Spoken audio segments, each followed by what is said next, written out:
नमस्ते, मैं एडवोकेट सतनाम सिंह रसगोत्रा, थाने सहकार वकील संगठन का अध्यक्ष। इस नाते से मेरे सभी सीनियर वकील बंधुओं का और सहकार शिक्षण और प्रशिक्षण लेने के लिए उपस्थित सभी भाइयों का स्वागत करता हूं। महाराष्ट्र राज्य सहकारी संघ के सहकार्य से थाने सहकार वकील संगठन आज ये दूसरा सत्र आयोजित किया हुआ है। हमारा इस सत्र का मकसद एक ही है कि जो सहकारी संस्था है वो तंटा मुक्त हो जाए, उसमें लड़ाई झगड़े ना रहे। अगर पदाधिकारी और सभासद ये प्रशिक्षित रहेंगे तो सोसाइटियों में लड़ाई झगड़े नहीं होंगे। इसीलिए हम हमारे तज्ञ वकीलों से, जो सहकार क्षेत्र में माहिर वकील हैं, उनसे जो सभासदों का कुछ शंका होती है उसके भी हम समाधान करते हैं। आज हमारा दूसरा सत्र है और इस सत्र में महत्वपूर्ण विषय है अकाउंटिंग के बारे में। सोसाइटियों को क्या रिकॉर्ड्स मेंटेन करने चाहिए, ऑडिट कैसे करना चाहिए, इसके बारे में पूर्ण मालूमात, जानकारी हमारे मित्र अशोक कुलकर्णी, जो सहकार क्षेत्र से अकाउंट से जाने माने हस्ती हैं, कृपया अशोक कुलकर्णी जी आप शुरू करें। धन्यवाद। नमस्कार मंडळी, माझं नाव अशोक कुलकर्णी। नमस्कार, गुड इव्हनिंग, सत श्री अकाल, आदाब आणि अस्सलाम वालेकुम। आज ठाणे सहकार वकील संघटना ही जी एक सामाजिक संघटना आहे आणि जसं मगाशी सतनाम सिंग यांनी सांगितलं की ज्या सहकारी संस्था आहेत त्यांच्या हितांचं रक्षण करण्यासाठी समाजातल्या काही अनुसूचित बाबी आहेत त्यापासून संस्थांना मार्गदर्शन करण्यासाठी एक त्यांनी चॅरिटेबल मंच उभा केलेला आहे आणि त्या अंतर्गत आज ठाणे सहकार वकील संघटनेतर्फे हे जे ट्रेनिंग सेक्शन कालपासून चालू झालेले आहे त्याच्यात एकंदर 13 सेक्शन्स होणार आहेत आणि पहिला मान माझे सिनियर सहकारी श्री सदानंद कुलकर्णी यांना पहिल्यांदा मिळाला आणि त्यांच्या पाठोपाठ दुसरे कुलकर्णी आपल्या सेवेमध्ये आता हजर होत आहेत। जास्त प्रस्तावना नको, सर्वात महत्वाचं म्हणजे आजच्या या प्रोग्रामसाठी जेवढे म्हणून आज या कार्यक्रमाला अटॅच झालेले आहेत त्या सगळ्यांचं मी मनापासून स्वागत करतो आणि मला या व्यासपीठावर आज बोलण्यासाठी संधी दिल्याबद्दल ठाणे सहकार वकील संघटनेचे अध्यक्ष श्री सतनाम सिंग आणि उपाध्यक्ष श्री गिरीश सर यांचा मी अत्यंत आभारी आहे आणि त्यांचे आभार मानून त्यांचंही या कार्यक्रमाचे स्वागत करून मी आज माझ्या या कार्यक्रमाला, या लेक्चरला सुरुवात करतो। सर्वप्रथम अकाउंटिंग करण्याच्या अगोदर आपण एक गोष्ट लक्षात घेऊया की प्रत्येक सहकारी संस्थेचं फायनान्शियल इयर सुरू होतं 1 एप्रिल, दरवर्षी 1 एप्रिलला आणि पुढच्या वर्षीच्या 31 मार्चला फायनान्शियल इयर संपतं। आता आपले जे बुक्स ऑफ अकाउंट्स आहेत ते 97वी घटना दुरुस्ती झाल्यानंतर जे काही या कायद्यामध्ये बदल झालेले आहेत त्या कायद्याच्या अनुसार प्रत्येक सहकारी संस्थेचे अकाउंट हे वर्ष संपल्यानंतर 45 दिवसाच्या आत पूर्ण झालं पाहिजे। म्हणजे तुमची बॅलन्स शीट आणि हिशोब पत्रके जी आहेत ती 1 एप्रिल पासून आपण 45 दिवसाच्या आत म्हटलं तर ही 15 मे पर्यंत आपल्याला पूर्ण करणं आवश्यक आहे। तर मग आता हे 15 मे पर्यंत जे आपल्याला बुक्स ऑफ अकाउंट्स मेंटेन करायचे आहेत ते कुठले मेंटेन करायचे आहेत, त्याच्यासाठी आपण काय काय त्याच्यामध्ये बुक्स ऑफ अकाउंट्स म्हणून मेंटेन करू शकतो। त्याच्यामध्ये सर्वात प्रथम संस्थेचं आपल्याला कॅशबुक, त्याला मराठीमध्ये आपण रोजनिशी म्हणतो, ते रोजचे दैनंदिन जे खर्च असतात, आवक आणि जावक, या दोन्हींचं कॅशबुक आपल्याला पूर्ण एक तयार करावं लागतं। त्याच्यानंतर मंथली कलेक्शन रजिस्टर्स किंवा ज्याला आपण मेंबर्स लेजर असं म्हणतो, त्या लेजरमध्ये संपूर्ण वर्षाचा मेंबरच्या त्याच्याकडनं आलेले पैसे असतात आणि त्याला आकारणी झालेले जे पैसे असतात त्याच्या संपूर्ण गोषवारा आपल्याला मिळतो। आणि तिसरा महत्वाचा लेजर म्हणजे पर्सनल एक्सपेन्स लेजर। त्या या एक्सपेन्स लेजर मध्ये अकाउंटिंग मध्ये तुमच्या सोसायटीच्या बॅलन्स शीट मध्ये किंवा इन्कम एक्सपेंडिचर मध्ये किंवा रिसिप्ट पेमेंट मध्ये जेवढे अकाउंटिंग हेड ओपन झालेले असतील त्या अकाउंटिंग हेड, प्रत्येक अकाउंटिंग हेडचा लेजर तयार झालेला असतो आणि त्या लेजर मध्ये त्या एक्सपेन्सच्या संदर्भात किंवा त्या पर्टिक्युलर अकाउंटिंग हेडच्या संदर्भात वर्षभरात कोणत्या कोणत्या घडामोडी घडल्या, काय काय त्याच्यामध्ये मैंने वो एक्सप्लेन किया आपको कि कैशबुक चाहिए, कैशबुक एक बनाना है, उसके बाद जनरल लेजर बनाना है, उसके बाद पर्सनल लेजर बनाना है और ये सब चीजें हम लोगों को विद इन 45 डेज अरेंज करनी है, और 45 डेज अरेंज करने के बाद हमारी बैलेंस शीट रेडी हो जाएगी। और बैलेंस शीट में अपना बायलॉज 146 के अंतर्गत 146 ए के अनुसार हम लोगों को कौन से फाइनेंशियल स्टेटमेंट जो बनाने हैं उसके बारे में अभी हम जो जानकारी लेंगे। उसमें पहला जो है वो रिसिप्ट एंड पेमेंट अकाउंट है, दूसरा इनकम एंड एक्सपेंडिचर अकाउंट है, तीसरी बैलेंस शीट है। ये तीन 146 के अनुसार, बायलॉज 146 के अनुसार ये बोले गए हैं। लेकिन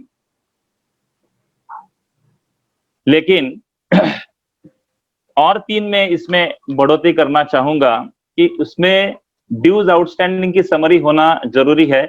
बहुत सारा बैलेंस शीट में हम लोग देखते हैं कि उसमें सिर्फ ड्यूज आउटस्टैंडिंग का स्टेटमेंट दिया जाता है, लेकिन ड्यूज आउटस्टैंडिंग का मेंबर्स का नाम और उनका आउटस्टैंडिंग अमाउंट रहता है, उतनी बात इनफ नहीं है। अगर आपको बैलेंस शीट ऑडिटर को या सोसाइटी मेंबर को किसी भी तरह से अच्छे ढंग से अगर चेक करनी है तो उन्हें मेंबर के जो लेजर्स की कंसोलिडेटेड समरी है उसका होना बहुत जरूरी है। तो वो आपके अकाउंटेंट से आप इंसिस्ट करें कि वो लेजर की समरी आपको प्रोवाइड करे, जिसके चलते आप बैलेंस शीट और जो इनकम एक्सपेंडिचर अकाउंट आपको दिया गया है वो अच्छी तरह से चेक कर सकेंगे, उसमें करेक्टनेस उसमें है कि नहीं आपको पता चल जाएगा। उसके बाद इन्वेस्टमेंट का शेड्यूल एक बनाते हैं। तो बैलेंस शीट में इन्वेस्टमेंट का शेड्यूल जरूरी क्यों है? क्योंकि बैलेंस शीट में आप लाइबिलिटी पार्ट में बहुत सारे फंड्स दिखाते हैं, उसमें शेयर कैपिटल होता है, रिजर्व फंड होता है, सिंकिंग फंड होता है, जनरल फंड्स होते हैं, पेंटिंग फंड रहेगा, टेरेस फंड रहेगा, कन्वेंस फंड रहेगा। तो ये फंड्स की इन्वेस्टमेंट की स्टेटस क्या है ये जानने के लिए सिर्फ बैलेंस शीट का एक हेड इन्वेस्टमेंट एज पर शेड्यूल लिखना काफी नहीं है। इसके लिए बैलेंस शीट और ऑडिट रिपोर्ट के साथ में हम लोगों को इन्वेस्टमेंट का शेड्यूल जोड़ना भी बहुत जरूरी है, जिसमें ये बाइफर्केशन रहता है कि सिंकिंग फंड का इन्वेस्टमेंट कितना है। तो हम लोग कंपेयर कर सकते हैं कि हमारा फंडिंग और अकॉर्डिंग टू फंड्स हमारा इन्वेस्टमेंट है कि नहीं, ये जानने के लिए हमें इन्वेस्टमेंट का शेड्यूल बैलेंस शीट के साथ जोड़ना चाहिए।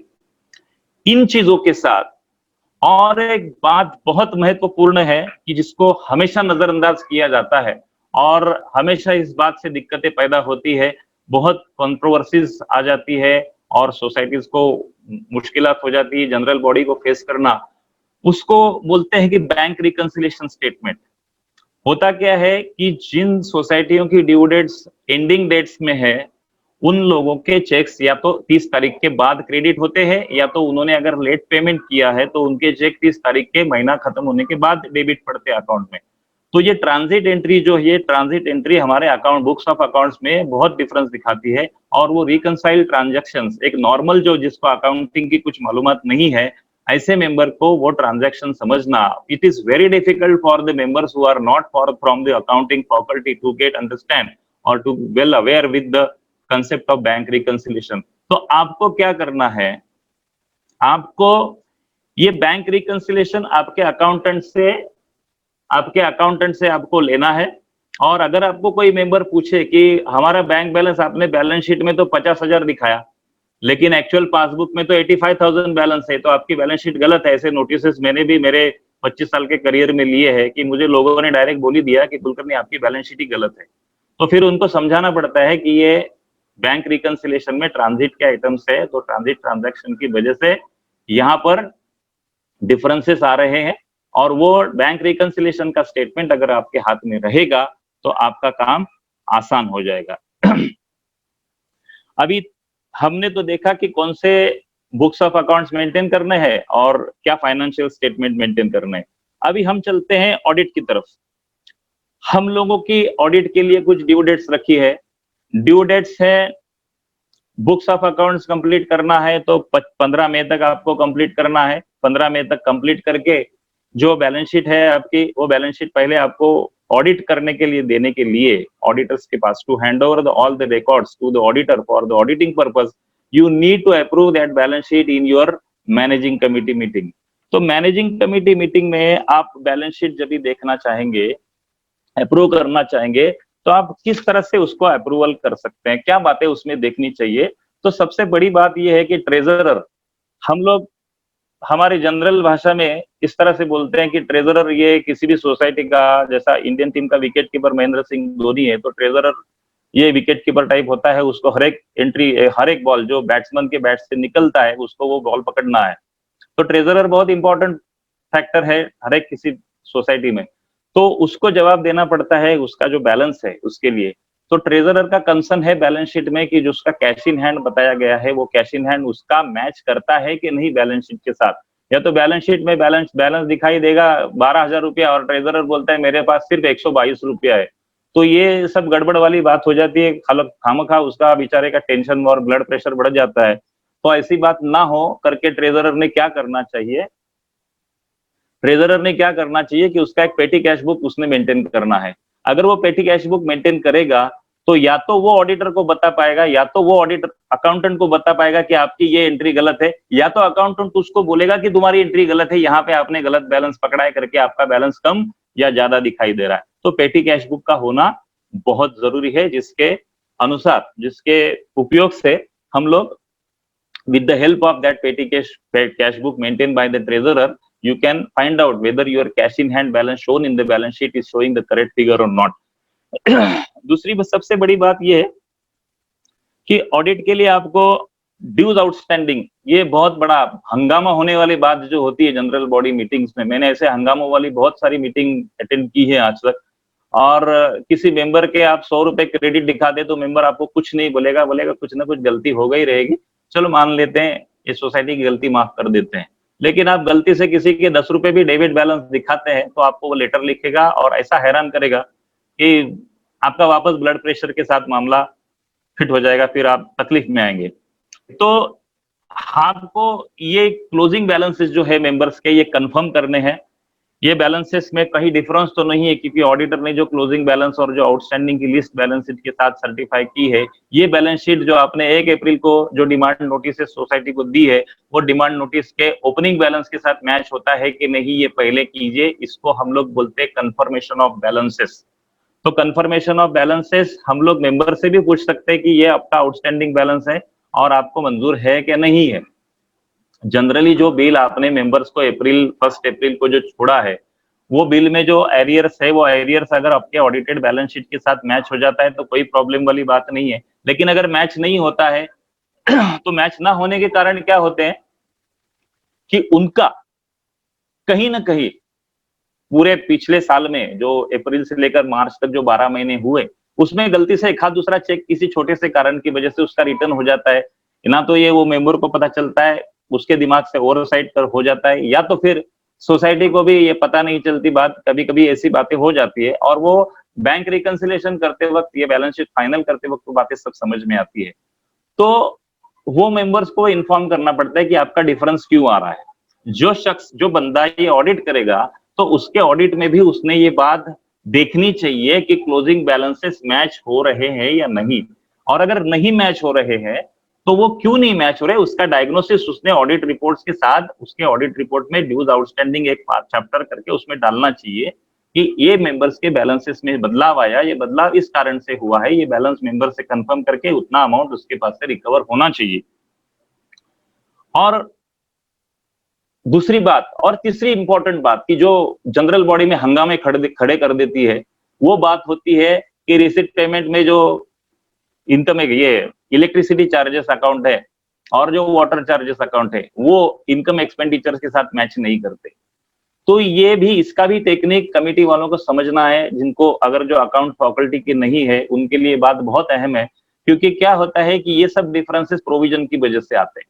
आपकी ओपनिंग और क्लोजिंग प्रोविजन में अगर 500 रुपए का डिफरेंस है तो वो 500 रुपए का डिफरेंस आपके इनकम एक्सपेंडिचर अकाउंट में भी दिखाई देगा। तो इसके लिए कौन से अपने अकाउंटिंग या बैलेंस शीट में हेड है और कौन से हेड में करंट लायबिलिटीज को प्रोविजंस दिखाई गए हैं और उसमें कितना डिफरेंस, अगर अकाउंटिंग हेड में जनरली डिफरेंस किस में आएगा, वाटर चार्जेस और इलेक्ट्रिसिटी चार्जेस, इनमें मैक्सिमम करके डिफरेंस आता है। क्योंकि ये चार्जेस जो है, ये चार्जेस यूनिट बेसिस पे काउंट होते हैं, इनकी अमाउंट फिक्स नहीं होती है। लास्ट ईयर जो वाटर चार्जेस का बिल है वो ये साल ऐसा ही आएगा, इसकी गारंटी हम लोग नहीं दे सकते। अकाउंटिंग के चार्जेस तो अभी हम लोग पीछे पड़ते हैं लोगों के, 5 साल हो गए साहब, जरा पैसा बढ़ा के दे दो, चार्जेस हमारे बढ़ा के दे दो। तो कभी कभी सोसाइटी थोड़ी सी दयालु हो जाती है और हमारा काम बन जाता है, तभी प्रोविजन बदलती है और हमारे चार्जेस में भी फर्क आता है। ऑडिट फी तो वैसे ही रहने वाली है, एजुकेशन फंड की प्रोविजन, जो ट्रेनिंग फंड है उसकी प्रोविजन सेम होने वाली है, सब्सक्रिप्शन फी की प्रोविजन सेम होने वाली है, सैलरी के ऑलमोस्ट प्रोविजन सेम रहती है, तो उसमें बदलाव नहीं दिखते। तो कमिटी को ये सब बातें चेक करनी चाहिए इसके लिए। These three are very important aspect, treasurer का कैश बैलेंस, प्रोविजंस के डिफरेंसेस और मेंबर आउटस्टैंडिंग में डिफरेंसेस, और गलती से कई क्रेडिट बैलेंस में 20 या 25,000 तो नहीं दिखाई दे रहे, ये भी चेक करना जरूरी है, क्योंकि किसी की ट्रांसफर फी आती है तो ट्रांसफर फी गलती से मेंटेनेंस अकाउंट में ली जाती है और फिर उसका क्रेडिट बैलेंस दिखता है। तो ये सब बातें आप लोगों को चेक करनी है और फिर बैलेंस शीट आपके पूरे कमिटी में अप्रूव करके ऑडिटर को देनी है। अभी हमारे पास वक्त कम है, लेकिन मेरे पास बोलने जैसी बहुत सारी बातें हैं, पूरा दिन बैठेंगे तो भी ये बातें कम नहीं होने वाली है।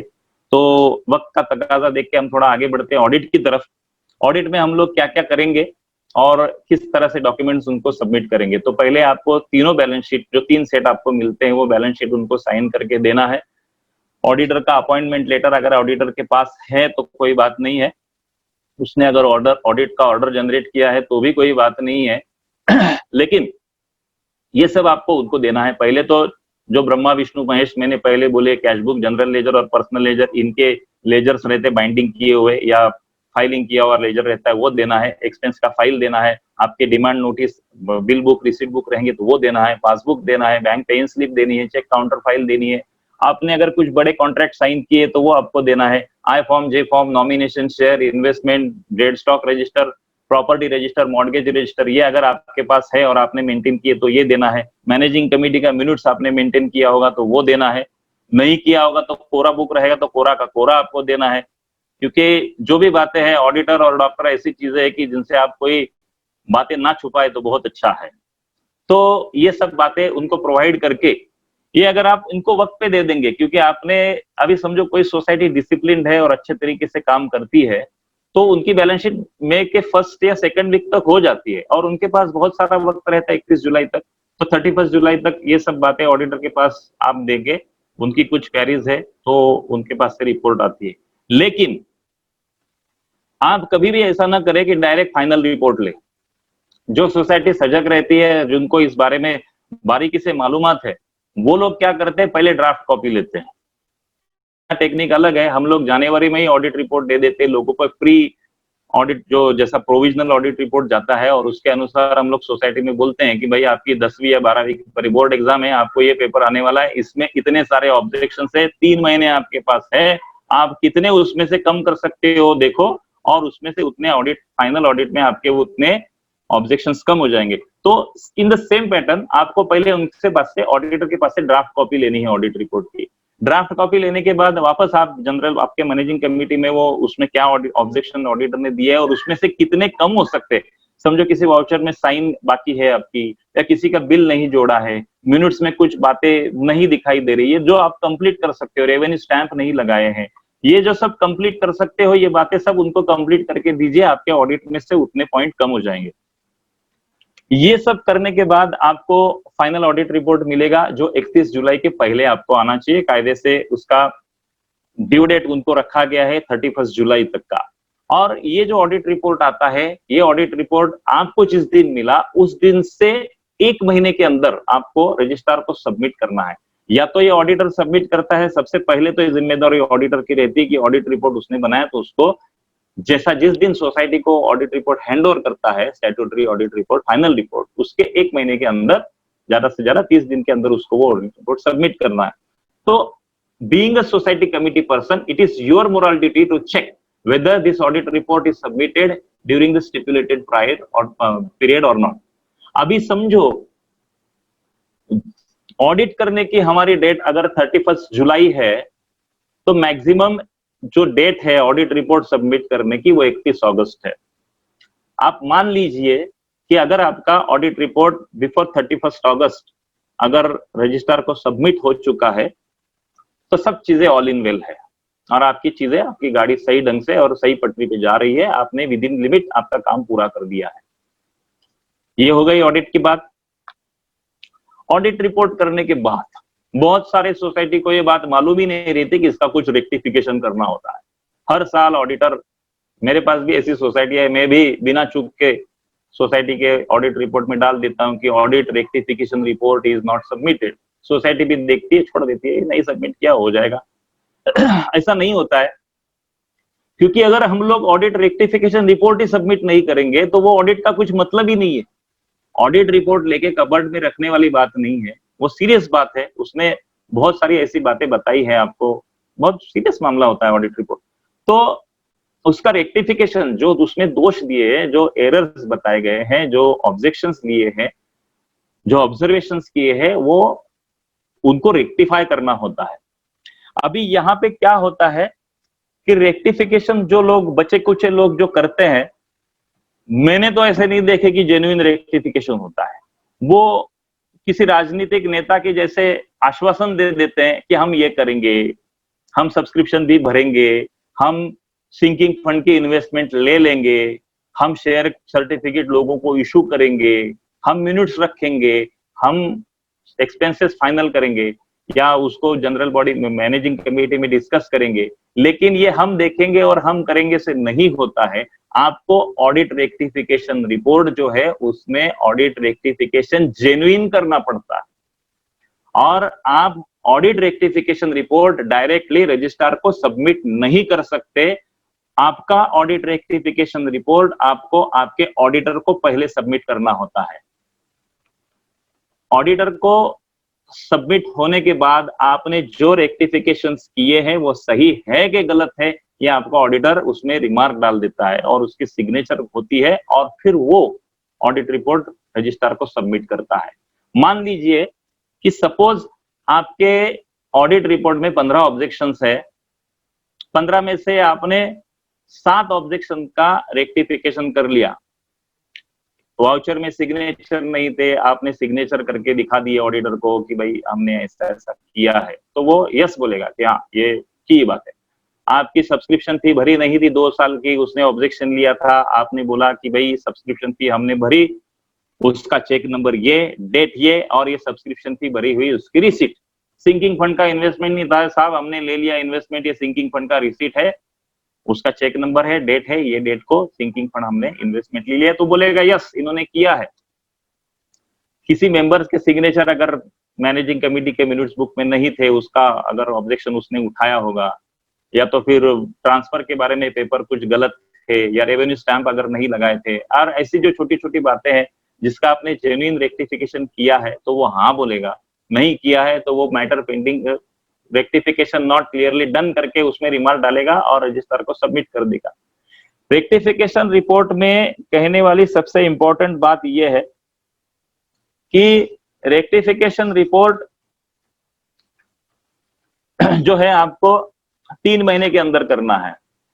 जो ऑडिट रिपोर्ट आपके हाथ में जब आएगा तभी उसको आपको मैनेजिंग कमेटी में पहले डिस्कस करना है। मैनेजिंग कमेटी में डिस्कस करके उसके रेक्टिफिकेशंस करने हैं और आपको जनरल बॉडी को सामने जाना है। बहुत सारे केसेस में ऐसा होता है कि जनरल बॉडी के मिनट्स में ये दिखता है कि इसमें रेक्टिफिकेशन के मिनट्स, उसका मिनट्स में टॉपिक रहता है कि रेक्टिफिकेशन हमने ये किया, ऐसा ऐसा किया। वो जनरल बॉडी का लुकआउट नहीं है रेक्टिफिकेशन करना, वो मैनेजिंग कमेटी का लुकआउट है। ये मैनेजिंग कमेटी का काम है, उनके हाथ में रिपोर्ट आया, कारोबार उन्होंने किया था, ट्रस्टी वो है, तो उनका काम है कि रेक्टिफिकेशन रिपोर्ट करना है। तो रेक्टिफिकेशंस करके आपके हाथ में ऑडिट रिपोर्ट है, आप जनरल बॉडी को सामने जाने वाले हैं और जनरल बॉडी को सामने जो फेस करने वाले हैं, तो उसमें आपका ऑडिट रिपोर्ट, और ये ऑडिट रिपोर्ट में इतनी सारी खामियां हम लोगों को बताई गई थी और हमने उनमें से इतने सारे चीजों का हल ढूंढा है, उसका आंसर ढूंढा है, और ये रेक्टिफिकेशन हमने ये कंप्लायंस की है। तो ये अगर आप इस तरह से करते हो तो वो प्रॉपर प्रोसीजर हो जाएगी। अभी रेक्टिफिकेशन सबमिट करने की डेट है 3 महीने के अंदर आपके हाथ में रिपोर्ट आने के बाद, लेकिन उसकी एंडिंग डेट क्या हो सकती है? अगर आपके ऑडिट कंप्लीट करने की डेट 31 जुलाई है तो आपके रेक्टिफिकेशन रिपोर्ट सबमिट करने की लास्ट डेट अगस्त, सितंबर और 31 अक्टूबर होगी। तो आपको यह सुनिश्चित करना है कि आपने रेक्टिफिकेशन रिपोर्ट ज्यादा से ज्यादा लेट, मैक्सिमम डेट तक आप अगर जाते हैं तो 31 अक्टूबर के पहले उसको सबमिट करना है। ये हो गई साहब बातें बैलेंस शीट की, बुक्स ऑफ अकाउंट्स की, ऑडिट की और ऑडिट रेक्टिफिकेशन रिपोर्ट की। उसके बाद हम चलते हैं मीटिंग्स की तरफ कि कौन से मीटिंग्स हमें लेने चाहिए। हम लेते हैं हमेशा, जो सोसाइटी की लाइफ जो वर्किंग साइकिल रहता है उसमें कौन से किस तरह के मीटिंग्स लिए जाते हैं। तो सबसे पहले होता है कि general body meeting. Bylaws number 127 के अनुसार आपको managing committee meeting, sorry general body नहीं, मैनेजिंग कमेटी की मीटिंग आपको महीने में एक बार लेनी है। मैनेजिंग कमेटी की मीटिंग्स बहुत जगह एज ए फॉर्मेलिटी करके ली जाती है और उसका मिनट्स हम लोगों के पास आता है, तो हम लोगों को सब सोसाइटी को बताना पड़ता है कि भाई साहब हम ऑडिटर हैं, केमिस्ट नहीं है, आपने जो लिखा है वो क्लियर एंड प्रिसाइज तरीके से लिखिए ताकि हम उसको पढ़ सके आपने क्या लिखा है। तो एज ए फॉर्मेलिटी इस तरह से आप मैनेजिंग कमेटी का मीटिंग नहीं लेते। तो आपको मैनेजिंग कमेटी के मीटिंग का पहला सबसे फंक्शन क्या होता है कि जो महीने में आपने जो खर्चा किया है वो खर्चा आपको उसमें जो सब वाउचर्स है उसके बिल्स है वो सब आपको उसमें अप्रूव करके लेने हैं। और वो अप्रूवल लेने के बाद आपका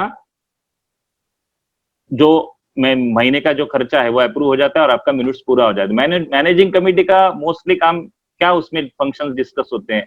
एक तो किसी का एप्लीकेशन आएगा शेयर ट्रांसफर करने के लिए, किसी का ब्लॉक अगर उसका रेंट से देना है तो उसके लिए एप्लीकेशन आएगा, किसी को घर में अगर कुछ रिकंस्ट्रक्शन करना है या लोन लेना है या प्रॉपर्टी मॉर्गेज करनी है तो उसमें आता है, किसी को पासपोर्ट की अगर कुछ एप्लीकेशन करना है तो वो भी एप्लीकेशन आते हैं सोसाइटी में। और दूसरी बात खर्चा जो है उसके लिए आता है। एफडी रिन्यूअल होते हैं तो उसके लिए भी मैनेजिंग कमेटी का रिजोल्यूशन लगता है। नया एफडी अगर आपको सिंकिंग फंड का, शेयर कैपिटल का या रिजर्व फंड का लेना है तो उसके लिए भी आपको रेजोल्यूशन लगता है। और बैंक में अगर कुछ दूसरे सिग्नेचर चेंज करने या दूसरा कुछ कम्युनिकेशन करना है तो वो टॉपिक्स आपके मैनेजिंग कमेटी में आते हैं। कोई अगर आप बड़ा काम के लिए कुछ अगर capital expense, if you are going to conduct the capital expenses or repair work in your society, at that time you are getting quotations, several quotations from the आपका लोकल कॉन्ट्रैक्टर के यहाँ से we are getting several quotations. तो वो quotations आपको receive करना है, committee में उसके बारे में डिस्कशन करना है और फिर उसमें से those which you are finding reasonable quotations, that quotations have to be presented before the general or special general body meeting or annual general body meeting। ये मैनेजिंग कमिटी का रोल है। और इसके बाद सोसाइटी की पहली मीटिंग होती है जनरल बॉडी। हम लोग अभी मैनेजिंग कमेटी के बारे में हमने देखा, पहली फर्स्ट जनरल बॉडी मीटिंग भी सोसाइटी में होती है, फिर स्पेशल जनरल बॉडी मीटिंग होती है और एनुअल जनरल मीटिंग होती है। तो इनके क्राइटेरियाज क्या है, और इलेक्शन के लिए एक मीटिंग होती है। ऐसी इस तरह की मीटिंग हमारे सोसाइटी में होते रहती है। तो मैनेजिंग कमेटी की जो मीटिंग होती है उसके बारे में हम लोग ने जानकारी ली। अभी जो फर्स्ट एवर मीटिंग होती है सोसाइटी के लाइफ टाइम में उसको बोलते हैं कि first general body meeting of the society. वो रजिस्ट्रेशन होने के बाद एक 3 महीने के अंदर आपको प्रमोटर्स को वो मीटिंग कॉल करनी पड़ती है और उसमें सारी सोसाइटी की जो रूल बाकी सब किस तरह से कामकाज चलाना है उसके बारे में सब चर्चा होती है। Cooperative officer level means registrar के ऑफिस से कोऑपरेटिव ऑफिसर भी वो मीटिंग के लिए हाजिर होता है। उसका कारण ये रहता है कि सोसाइटी को अगर जानकारी है सबके बारे में तो ठीक, नहीं तो फिर वो उसके सुपरविजन के अंडर वो सोसाइटी होती है। और नए बायलॉज के अनुसार मैनेजिंग कमेटी जो है वो ऑथोराइज ऑफिसर के सुपरविजन के अंडर चुनी जाती है, इसके लिए उनका प्रेजेंट होना बहुत जरूरी है। तो ये फर्स्ट मीटिंग के बारे में होगा। जनरल जो आमतौर पे जनरल मीटिंग ली जाती है तो उसके लिए क्या क्राइटेरिया है, उसको कितने दिन का नोटिस चाहिए। तो वो जो स्पेशल जनरल बॉडी मीटिंग होती है वो 5 दिन के नोटिस में आप किसी भी पर्टिकुलर टॉपिक के लिए ले सकते हैं। लेकिन बहुत बार यहाँ पर ऐसा means normally it is seen that people are writing many minutes और many subjects in the special general body meeting. लेकिन स्पेशल जनरल बॉडी के वर्ड में ही उसका आंसर है कि it is the special meeting to be called for discussion of a specific purpose. आपने अगर टेरेस शेड बनाने के लिए उसके कोटेशंस आए हैं और उसके कोटेशन पे डिस्कस करने के लिए स्पेशल जनरल बॉडी मीटिंग ली है तो आप उसमें मैनेजिंग कमेटी के एक्सपेंसेस या किसी का ट्रांसफर का एप्लीकेशन या किसी का रेंटल का या बाकी का जो एप्लीकेशन है या दूसरे कुछ एक चर्चा है उसके बारे में चर्चा नहीं कर सकते। Special means it is conducted for specific purpose. 5 दिन के नोटिस में आप वो स्पेसिफिक मीटिंग स्पेसिफिक पर्पस के लिए ले सकते हैं। उसका एजेंडा भी स्पेसिफिक रहता है, उसका मिनट्स भी स्पेसिफिक रहता है। उसके बाद रहती है एक्स्ट्रा ऑर्डिनरी जनरल मीटिंग। कभी कभी ऐसा हो जाता है कि कुछ एबनॉर्मेलिटीज हो जाती है सोसाइटी में और आपके जो दो limit which have been allotted to you by the bylaws, वो अगर 20 लोगों की सोसाइटी है तो 25,000 का लिमिट है खर्चा करने का कमेटी को।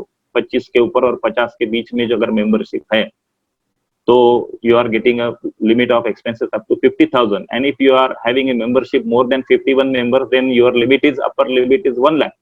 So managing committee can spend up to 1 lakh rupees in that case.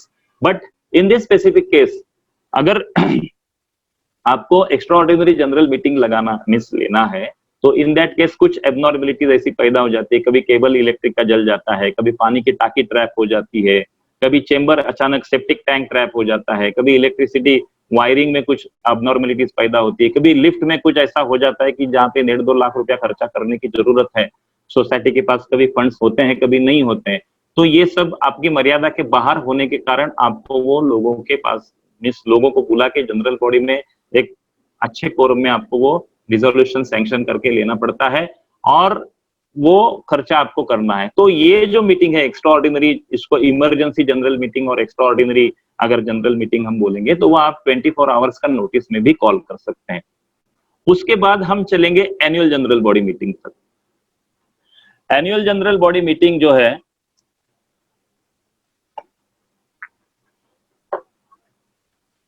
Annual general body meeting के लिए बहुत बदलाव आए। 97th अमेंडमेंट जो हुआ वो अमेंडमेंट के चलते 2013 में ये नए 97 कॉन्स्टिट्यूशनल अमेंडमेंट हुए। उसमें एजीएम और एजीएम के रूल्स एंड रेगुलेशन के बारे में बहुत सारे फर्क हुए। कल कुलकर्णी साहब ने वो बताया, मेरे जो सीनियर एसपी कुलकर्णी, उन्होंने आपको इस बारे में बहुत सारी जानकारी दी, लेकिन फिर भी थोड़ा सा ब्रीफिंग में उसके बारे में करना चाहूंगा कि एमसीएस एक्ट का जो 75 नंबर का सेक्शन है उसका 75 सब क्लॉज 1 के अनुसार आपको एनुअल जनरल बॉडी मीटिंग 30 सितंबर के पहले लेनी चाहिए। या तो 30 सितंबर को लो या तो 30 सितंबर के अप्रैल से 30 सितंबर के बीच में आप general body annual general body meeting call कर सकते हो। और समझो ये मीटिंग नहीं हुआ, हमने नहीं लिया मीटिंग, नहीं हम लोगों को टाइम नहीं मिला, हम नहीं ले सके मीटिंग, तो क्या होगा? तो होगा यूं कि आपने अगर उसका प्रॉपर रीजनिंग नहीं किया तो बायलॉज में ये प्रोविजन है कि आपको 5 साल के लिए अगले बैन किया जा सकता है, बाइकआउट किया जा सकता है इन कोई भी इलेक्शन कॉन्टेस्ट करने के लिए, या तो 5,000 तक की पेनल्टी आपको वो कमेटी को लगाई जा सकती है। तो पहले जो बायलॉज के पहले था वहां पे आपको 14 अगस्त तक आप जनरल बॉडी मीटिंग ले सकते थे। अभी आपको 14 अगस्त तक मीटिंग लेने का ये नहीं बचा है, वो क्लॉज नहीं है, ना तो आप एक्सटेंशन ले सकते हो।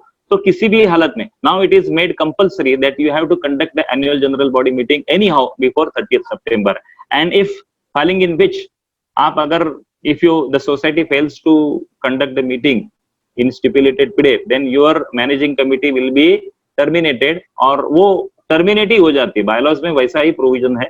तो उसके हिसाब से आपको for calling the general body meeting it is mandatory to be held before 30th September. तो ये सारी बातें आपको ध्यान में रख के काम करना है। 30th सितंबर जो एनुअल जनरल बॉडी मीटिंग है, तो एनुअल जनरल बॉडी मीटिंग में अंदाजन क्या बिजनेस होता है? उसमें सबसे पहले होती है बात to read and discuss the minutes of last meeting. तो हम लोग वही डिक्शनरी मीनिंग लेते हैं, to read and discuss the meeting of last general body meeting. साहब जी ऐसा नहीं होता है। इसमें क्या है कि पिछली जो जनरल बॉडी मीटिंग आपकी हुई है उसमें आपने क्या रिजोल्यूशंस पास किए थे, पिछले जनरल बॉडी से आज की जनरल बॉडी तक उसमें से कितने रिजोल्यूशंस आपने इंप्लीमेंट किए हैं और कितने इंप्लीमेंट नहीं किए। तो जो नहीं किए उसके क्यों नहीं किए, जो हो गए उसके बारे में तो कोई आपको पूछेगा नहीं, तालियां ही बजाएगा। लेकिन जो नहीं हुए, जो आपने जो डिसीजंस लिए थे वो अगर नहीं आप उसको इम्प्लीमेंट कर पाए तो तालियों की जगह और क्या मिल सकता है, ये मैंने आपको बताने की जरूरत नहीं है। तो आपको क्या करना है कि जनरल बॉडी मीटिंग में हम लोग जो कंसेप्ट हमारे दिमाग में इतने सालों से बैठा है कि to read and discuss the meeting, to read and confirm the minutes of last meeting, तो होता यूं है कि बेचारा सेक्रेटरी मिनट्स पढ़ते रहता है। शुरू के जो लोग फर्स्ट बेंचर्स रहते हैं, जो पहले 2-3 रो में रहते हैं, उनको तो बैठ के देखना ही पड़ता है कि भाई क्या पढ़ रहा है। लेकिन पीछे वाले जो रहते हैं वो व्हाट्सएप में एक दूसरे को मैसेज करते हैं, घर से किसी को मैसेज आया, कुछ क्लिप्स देखते रहते हैं, वीडियोस देखते रहते हैं। तो इस तरह से वो मिनट्स मत पढ़ा कीजिए आप। आपको क्या करना है कि रिव्यू लेना है। आप क्या करो कि पिछले साल का जो मीटिंग हुआ उसमें जो डिसीजंस हुए उनका रिव्यू ले लीजिए। रिव्यू में क्या होगा कि इतनी सारी बातें हुई, इतनी नहीं हुई, तो जो नहीं हुई उसको क्या करना है, वो किस तरह से कंप्लीट करनी है, उसमें क्या अड़चने आपको आई, what difficulties you have faced when the decisions taken in the previous meeting was were not implemented. तो वो जो नो है तो नो के रीजंस आपको, और नॉट जो इम्प्लीमेंटेड है तो नॉट इम्प्लीमेंटेड क्यों है, तो उसके रीजंस आपको जनरल बॉडी को बताने हैं, आपको क्या प्रॉब्लम्स आए और वो डिफिकल्ट है, प्रैक्टिकली डिफिकल्ट है वो डिसीजन इंप्लीमेंट करना, तो वो कायम रखना है क्या उसको छोड़ देना है, तो वो डिसीजन जनरल बॉडी के ऊपर आप डिस्कस करके वो रिजॉल्व कर सकते हैं। इसको बोलते हैं तो read and confirm the minutes of last general body meeting. उसके बाद होता है कि आपकी बैलेंस शीट डिस्कस होती है। बैलेंस शीट आपको जनरल बॉडी के नोटिस के साथ आपको 14 दिन पहले ही लोगों को डिस्ट्रीब्यूट करना होता है, ताकि उनके कुछ अगर क्वेरीज है तो क्वेरीज आपको मिनट्स नोटिस मिलने के बाद 5 या 7 दिन में मिल जाते हैं। तो आपको जितने मालूमात है उतने आप आंसर्स दे देते हैं। And those the questions which you are not having a knowledge of the questions or the queries raised by the members at that time, you can submit that queries or you can get the information from of that for that queries from your auditor or from your accountant। Technical अगर कुछ बातें पूछी गई है तो आपको उनका declaration या उनका एक्सप्लेनेशन ऑडिटर को लेके आपको जनरल बॉडी में लोगों को देना है। तो ये दूसरा टॉपिक हुआ अकाउंटिंग अप्रूव करने का। उसके बाद आपकी चर्चा हो जाती है और फिर बैलेंस शीट अप्रूव हो जाती है। नॉर्मल जो सोसाइटी एकदम परफेक्ट तरीके से चलती है उनको इतनी ज्यादा कुछ परेशानियां नहीं होती है, लेकिन कुछ बड़े डिसीजंस अगर लिए और कुछ कंट्रोवर्शियल पार्ट है तो उसके बारे में प्रॉब्लम आ सकते हैं और क्वेश्चंस रेज किए जा सकते हैं। तीसरी बात होती है कि जो ऑडिट रिपोर्ट आपको आया है, तो जैसे मैंने पहले बताया कि ऑडिट रिपोर्ट जो आपको आता है वो ऑडिट रिपोर्ट पहले मैनेजिंग कमेटी में डिस्कस करना है, उसके बाद उसके जो ऑब्जेक्शंस है उसको रेक्टिफाई करना है, और रेक्टिफिकेशन करने के बाद ही आपको जनरल बॉडी में जनरल बॉडी को फेस करना है। तो जनरल बॉडी में ऑडिट हम लोगों को ये ऑडिट रिपोर्ट मिला, we have got this audit report and we have got received these objections and remarks from the auditor, we have solved these problems and these few problems are yet to be solved and we have this procedure to solve this next problem। जो आपका rectification है वो आपको हम लोग आगे इस तरह से करने वाले हैं, ये आपको जनरल बॉडी को बोलना होता है। तो वो सब होने के बाद आपका ऑडिट रिपोर्ट अप्रूव हो जाता है जनरल बॉडी मीटिंग में। उसके बाद आती है बारी अपॉइंटमेंट ऑफ ऑडिटर्स की। 90% सोसाइटीज जो मैंने देखी है इसमें एक बड़ी गलती कर देते हैं कि ऑडिटर की अपॉइंटमेंट ही नहीं करते। मेरे देखने में इतनी ऐसी सारी सोसाइटीज हैं कि जो ऑडिट रिपोर्ट उनके हाथ में देने तक उनको कुलकर्णी का नाम दिमाग में बैठा रहता है, 50 बार फोन आता है, लेकिन जनरल बॉडी मीटिंग में वो मुझे भूल जाते हैं, अपॉइंटमेंट करना ही भूल जाते हैं। और अभी ये अगर समझो अपॉइंटमेंट हुआ ही नहीं तो प्रॉब्लम क्या होगा, आगे साल में जाके टेक्निकली कोई ऑडिटर को अगर आप काम देते हो तो वो टेक्निकली आपका ऑडिट करने के लिए सक्षम है ही नहीं। तो ये मिस्टेक्स अगर आपके सुनने वाले जो भी कोई है, सोसाइटी के सेक्रेटरी है या ट्रेजरर है या कमिटी पर्सन, जो भी कोई आज मुझे सुन रहे हैं, तो ये बात सबसे पहले दिमाग में डाल दीजिए कि ऑडिटर का clear cut appointment next year के लिए आपके जनरल बॉडी मीटिंग में होना कंपलसरी है। कंपलसरी ये वर्ड यूज कर रहा हूं मैं, इसको आप दिमाग में फिट कर दीजिए, क्योंकि जब तक आप ऑडिटर का अपॉइंटमेंट नहीं करते आप अगले साल का ऑडिट उनके पास से टेक्निकली करके नहीं ले सकते। आपको सिर्फ उसकी अपॉइंटमेंट नहीं करनी है तो उसको तुरंत 1 हफ्ते के अंदर उसको अपॉइंटमेंट लेटर इशू करना है। अपॉइंटमेंट लेटर इशू करने के बाद उनसे आपको कंसेंट लेटर लेना है। कंसेंट लेटर लेने के बाद ऑडिटर आपका वो अपॉइंटमेंट लेटर और कंसेंट लेटर या तो ऑडिटर साइट पे, गवर्नमेंट का जो महाराष्ट्र सरकार का साइट है उसमें अपलोड करेगा, और अगले साल के लिए ऑडिट के लिए वो ऑडिट ऑर्डर जनरेट करेगा, तब जाके आपका अगले साल का ऑडिट हो सकता है, या तो फिर टेक्निकली आपका ऑडिट जो है वो वैलिड नहीं होगा।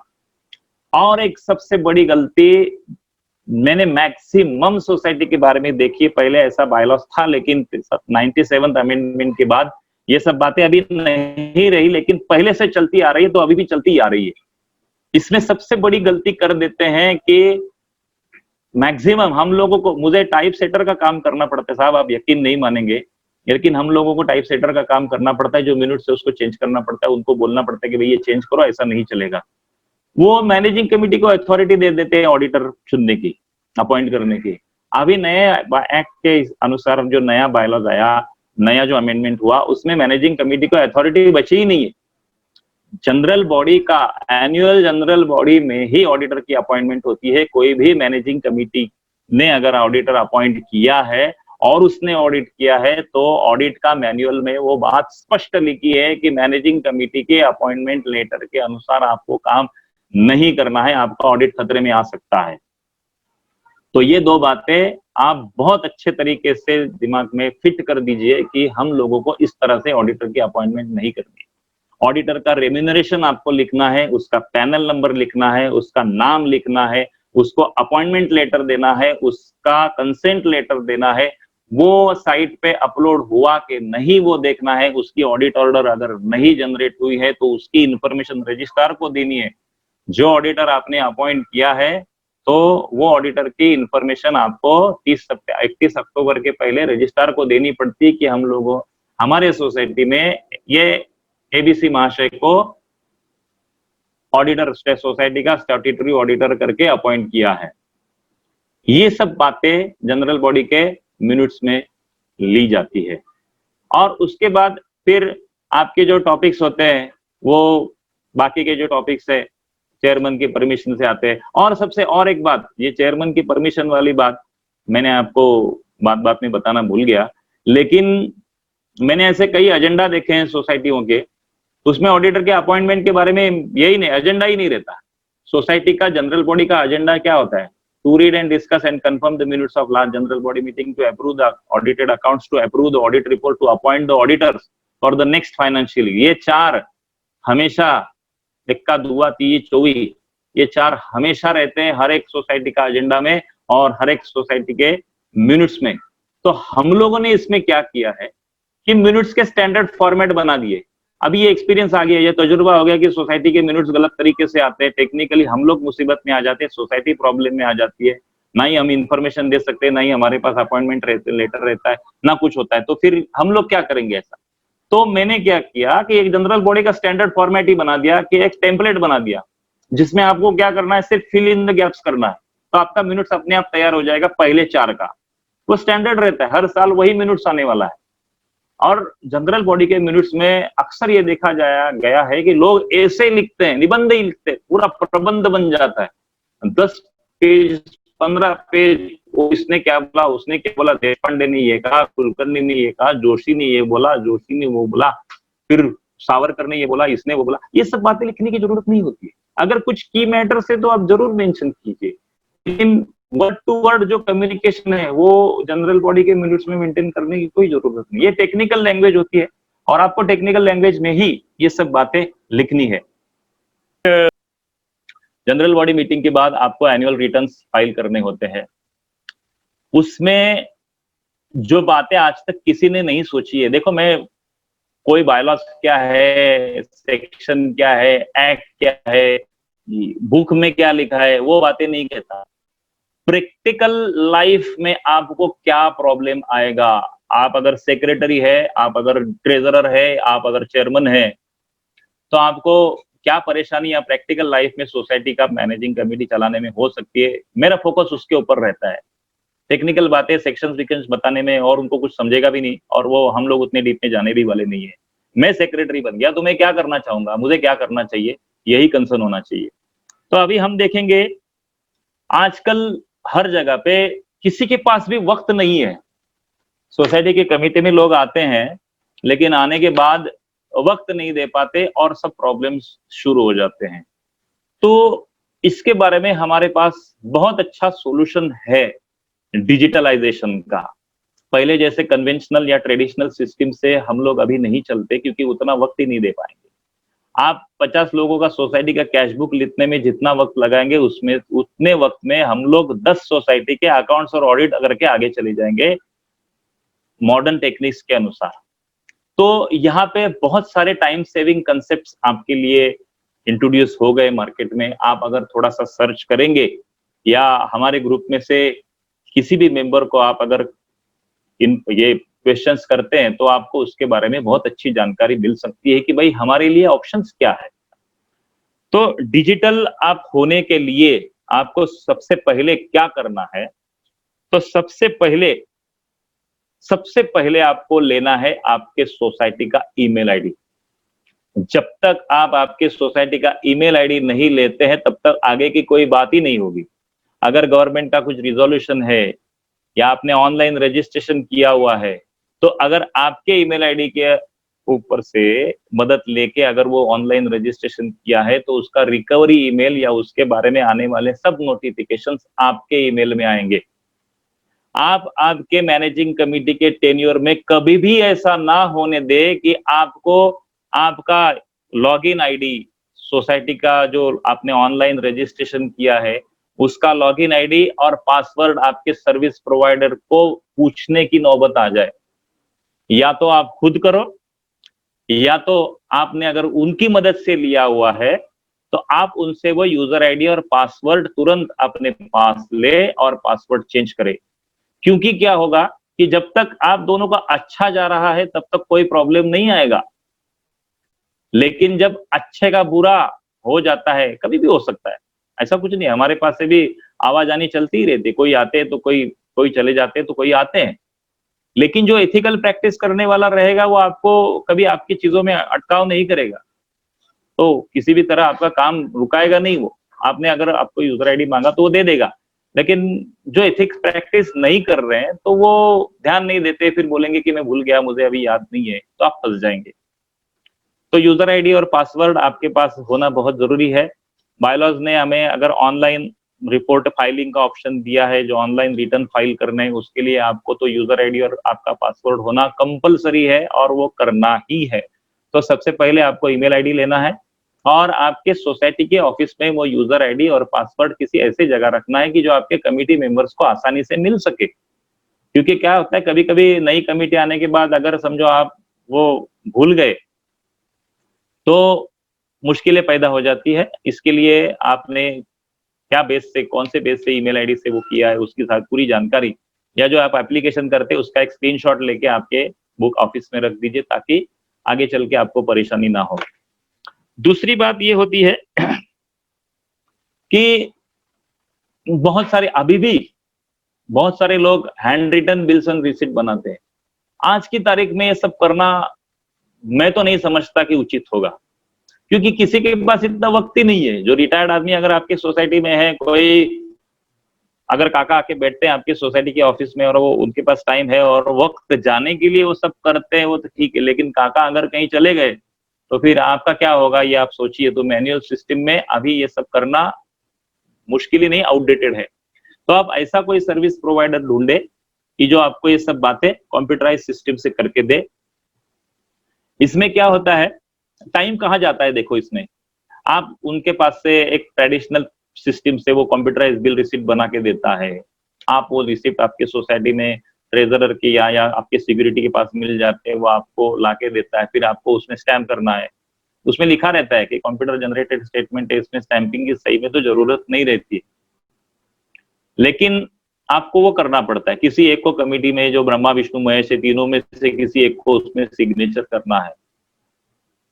उसके ऊपर स्टैम्प भी लोग बोलते हैं कि इसके ऊपर स्टैम्प नहीं मारा तो रबर स्टैम्प भी मारना पड़ता है, और फिर वो डिस्ट्रीब्यूशन के लिए देना पड़ता है। ये बहुत बातें टाइम कंज्यूमिंग है। आप चेक डिपॉजिटिंग मैन्युअली आपके सोसाइटी में करते हो, ये सब बातें बहुत टाइम कंज्यूमिंग है। ये आउटसोर्स कीजिए, आप ये सब बातें डिजिटल कर दीजिए। और पेपरलेस मैनेजमेंट अगर आपको रखना है सोसाइटी में, तो आजकल जो नए सोसाइटी के सॉफ्टवेयर मार्केट में है उनमें ये फैसिलिटी है कि आपके व्हाट्सएप पे पीडीएफ फाइल आपके मंथली बिल की आ जाती है, तो आपको वो रिकॉर्ड करने की जरूरत नहीं। आपके ईमेल आईडी अगर आप प्रोवाइड करेंगे तो सोसाइटी, समझो कोई नया टावर बनता है जहां पे जो लोग पढ़े लिखे लोग हैं, जो टेक्नो सेवी लोग हैं, तो उनको जो टेक्नोलॉजी के बारे में, इलेक्ट्रॉनिक्स मीडिया के बारे में मालूमात है, तो ऐसे लोगों को उससे कोई परेशानी नहीं होती है। तो ऐसी सोसाइटी रहेगी। पुराने सोसाइटी को थोड़ी तकलीफ हो सकती है, लेकिन जो नए जो ग्रुप्स बने हैं तो वहां पर ये आसान है, यहाँ पे आप ये ऑप्शन ले सकते हो कि नया सॉफ्टवेयर सर्विस प्रोवाइडर आपको अगर कोई मिलता है, क्लाउड का सर्विस भी आपके लिए बहुत अच्छा रहेगा, जिसके अनुसार आप कहीं पे भी बैठ के, या आपका सोसाइटी का ऑफिस है तो कोई जानकार आदमी हफ्ते में 2 या 3 बार भी आपकी सोसाइटी में आता है। ज्यादा सोसाइटी का काम नहीं रहता है।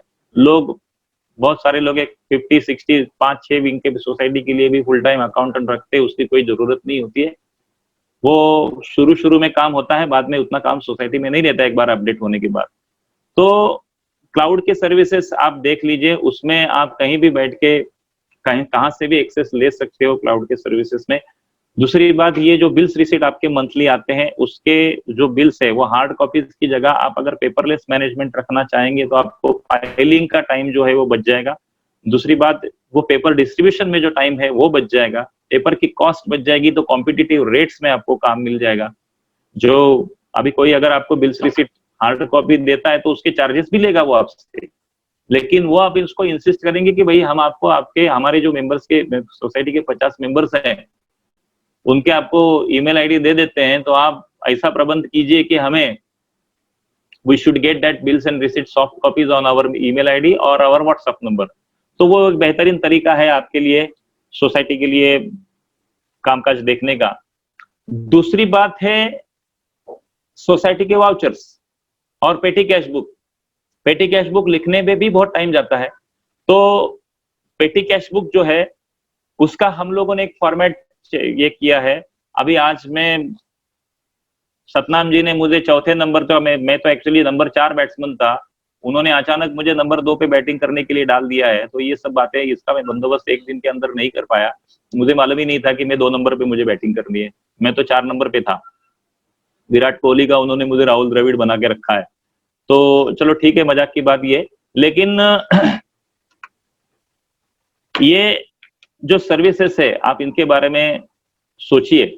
और ऐसे हमारे पास ऐसे फॉर्मेट्स मैंने डेवलप किए हैं कि जनरल बॉडी का एक स्टैंडर्ड फॉर्मेट मैंने बना के रखा है, जिसमें आपको क्या करना है कि जनरल बॉडी में सिर्फ फिल इन द गैप्स करना है, सिर्फ फिल इन द गैप्स। उसमें क्या होगा, डेट्स होगी, सेक्रेटरी का नाम होगा, दूसरा कुछ नहीं होगा, आपका मिनट, और ऑडिटर का नाम होगा, ऑडिटर का अकाउंटिंग ईयर जो अपॉइंटमेंट किया और उसका रेम्यूनरेशन होगा आपका। ये इन्फॉर्मेशन फिलअप करने के बाद बेसिक मिनट जनरल बॉडी का 5 मिनट के अंदर रेडी हो जाता है। ये बहुत टाइम सेविंग कंसेप्ट है। दूसरी बात, मैनेजिंग कमेटी के जो मिनट्स होते हैं उसके भी हम लोग ने स्टैंडर्ड टेम्पलेट्स बना के रखे हैं। तो स्टैंडर्ड टेम्पलेट्स बनाने के बाद हुआ ये है कि लिखने में टाइम जाता है, टाइपिंग करने में भी, या आप आपके मशीन पे भी, या कुलकर्णी सर, मेरी बात मानिए आप। इसमें बेसिक मिनट्स मैनेजिंग कमेटी का एक्सपेंसेस का डिटेल्स के लिए प्रोविजन रखे गए हैं। मिनट्स है, ये मैनेजिंग कमेटी के मिनट्स को भी हम लोगों ने इसी तरह से फॉर्मेट करके रखा है। एनओसी जो होते हैं, एनओसी के सॉफ्ट कॉपी हमारे पास है। तो आपका, हम लोगों का व्यू ये है, हम we are the service providers, हम लोगों का कंसर्न ये है कि आपका टाइम बचना चाहिए। एनओसी के फॉर्मेट्स, अगर कोई बंदा आपको, you are a secretary, suppose you are a secretary and if any member of the society applies you for the sale transfer, या उसको एनओसी चाहिए, तो एनओसी का फॉर्मेट अगर आपके पास रेडी है तो उसके प्रिंट आउट ही निकाल के रखो ना, उसका टेम्पलेट एक बना के रखो, उसको ही बोलो कि भाई ये सोसाइटी का लेटर लेके जाओ, इसके ऊपर आप जेरोक्स मार के लाओ, मैं आपको साइन कर देता हूँ, आपका काम 2 मिनट के अंदर हो जाएगा। आपको जरूरत ही नहीं है उसमें कुछ लिखने की, क्या लिखने का, कैसा देखने का, क्या करने का, जरूरत नहीं, ये सब रेडीमेड फॉर्मेट है। इस तरह से कम 30 या 35 तरीके के फॉर्मेट्स मैंने बना के रखे हैं, जिससे क्या होता है कि सब्जेक्ट कोई भी आने दो, हमारा काम 5 मिनट के अंदर हो जाता है। आपको मॉर्गेज करना है, मॉर्गेज के लिए एनओसी चाहिए, या तो बैंक का फॉर्मेट होता है, या हमारा लेटर चाहिए, तो हमारे पास फॉर्मेट रेडी है। किसी का शेयर सर्टिफिकेट अगर लॉस हो गया तो उसके लिए भी आपको यहाँ वहां सर खुजाने की जरूरत नहीं है, तुरंत अपने पास फॉर्मेट रेडी है, वो फॉर्मेट लेके जाओ आप, जो आपका एग्रीमेंट का स्टैम्प पेपर 100 या 200 रुपए का जो बोला होगा उसके ऊपर आप ले लो और नोटरी करके लाओ, आपका काम 1.5-2 घंटे में हो जाएगा। आपको सिर्फ वहां पे नोटरी के पास जाना है, क्योंकि फॉर्मेट रेडी है। सोसाइटी का लेटर हेड पे आपको उसको खाली प्रिंट करना है, या आपके ग्रीन पेपर पे आपको वहीं कहीं से प्रिंट करवा लेना है, या तो आपके पास एग्जिस्टिंग प्रिंट आउट उसके रेडी है। नॉमिनेशन के फॉर्म्स, उसके भी फॉर्मेट्स हमारे पास है, हमने उसके सबके सॉफ्ट कॉपी लेके रखे हैं। आप ऐसा कुछ कीजिए कि ये सब चीजें अली बाबा की गुहा से आपकी सोसाइटी में आ जाए। आपने खाली बोला कि बाबा कीड़ा उगड़, किती तिळा उघडली पाहिजे, ये सगळे फॉर्मेट बोलो हुकुम मेरे आका ऐसा आपके सामने आना चाहिए। तो इससे क्या होगा कि आपके कमिटी में कोई भी आने को तैयार होगा। अभी हमारी हम जो यहाँ पे सोसाइटियों की मैनेजमेंट देखते हैं, आज 5 सोसाइटी के ऊपर मैं एडमिनिस्ट्रेटर हूँ, हमने सब जगह ऐसे ही फॉर्मेट्स लोगों को देके रखे हैं। तो इससे लोगों का टाइम बचता है और काम आसान हो जाता है, कोई भी काम करने के लिए तैयार हो जाता है। लेकिन अब ट्रेडिशनल वे से ये सब करना चाहेंगे तो सब नहीं होने वाला है। मेंबरशिप के एप्लीकेशन का सेट आप क्यों ढूंढते हैं यहाँ वहां जाके, आपका मेंबर क्यों जाता है इधर उधर? आप सोसाइटी में जो फेडरेशन से जो सेट मिला है ना, वैसा सेट आप आपके घर पे भी बना सकते हो। जरूरी नहीं कि वो फेडरेशन से ही आना चाहिए। उसमें जो स्क्रिप्ट लिखा है वो स्क्रिप्ट अगर आपके पास है, वो आप ग्रीन पेपर पे उसकी कॉपीज ले सकते हो सकता है आपका काम। जरूरत नहीं है वहां पे जाके वो आप कभी ऑफिस जाएंगे वहां से लाएंगे और हो जाएगा।